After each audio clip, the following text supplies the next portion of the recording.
may bago tayong tricks ngayon guys na yung paano yung SIM card natin hindi matatanggal at hindi mapapalitan kung sakaling mawala yung cellphone natin. Ito yung gagawin nyo guys. Una guys, lagyan nyo muna ng password, yung power off nyo. Gaya nito. Lagyan natin ng password. O, diba? Power off. So, pag power off nyan,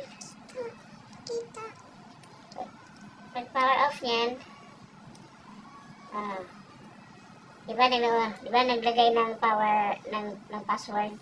So, hindi siya basta-basta mapatay ng kahit sino nakakita ng telepono nyo or cellphone. So, ang gagawin nyo guys, mag-set kayo ng sa settings. Dito, punta kayo doon sa secure lock screen. Then, dito kayo maglagay ng fingerprint sa power off. Dito.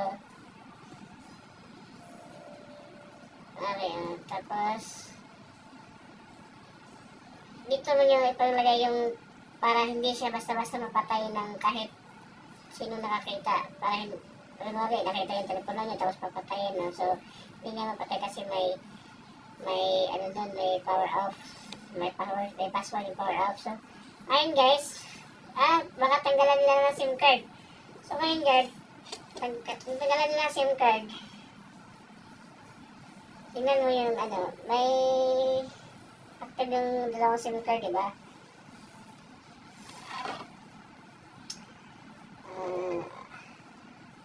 May dalawang SIM card active, diba? So, ngayon, tatanggalin niya yung SIM card para, hindi na matawagan. Nakita niyo, 1 and 2 active. Pag gagawin niya yan, pag nakuha na niya yung SIM card, guys. Diba, nawala na. Natanggal na.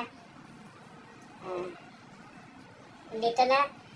Alam niyo guys, ito muna. Ito yung SIM, memory card. Tapos yung pangalawa, ito yung SIM 1. At saka yung pangatlo, SIM 2. Pinutol ko na yung SIM 2. Hindi ko na nakuha ng video. So, yung gagawin nyo para pagputol ng lagyan nyo na, gugpitan nyo lang dito sa dulo. Dito. Tapos doon mo ilagay yung SIM card.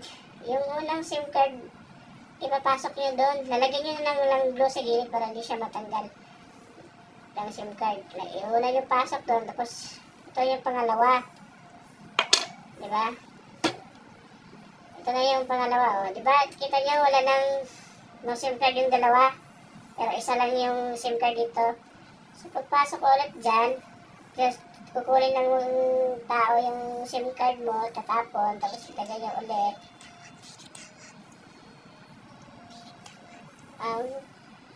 Tapos, ganun.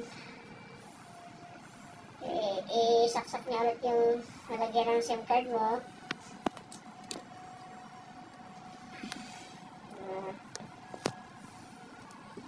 So, paglagay niya guys, diba na no SIM card? Pag pasok ng ganun, active yung dalawang SIM card. Hindi niya alam na may SIM card pa doon, naka-insert sa sa cellphone mo. Diba? So, hindi tayo mo siya matawagan. Kahit i-reboot pa yung cellphone mo, kahit ano pa gagawin niya dyan, matatawagan mo pa rin yung kuha sa cellphone mo. At kayo na bahala kung anong gusto nyo, pagbabalik yung cellphone mo, palitan mo na ng pera ba o ganun. Kayo na bahala. So, yun lang guys. Yun lang para hindi mo kung sakaling mawala yung mga telepono natin or cellphone, ito lang gagawin natin. So, hindi syempre basta mapalitan ng SIM card. At lalas mga dyan, mga nag-delivery, gaya ng Foodpanda, Move 8, Grab, Maxim, Joyride, Angkas, Lalamove, lahat ng mga platform dyan, gagawin nyo to, effective to guys. 100% magagamit yun to. Kasi hindi maiwasan natin mawala yung telepono natin. Basta siguraduhin nyo lang yung pinakaunang yung SIM card na gaya ng mga Gcash, may mga importante sa inyo.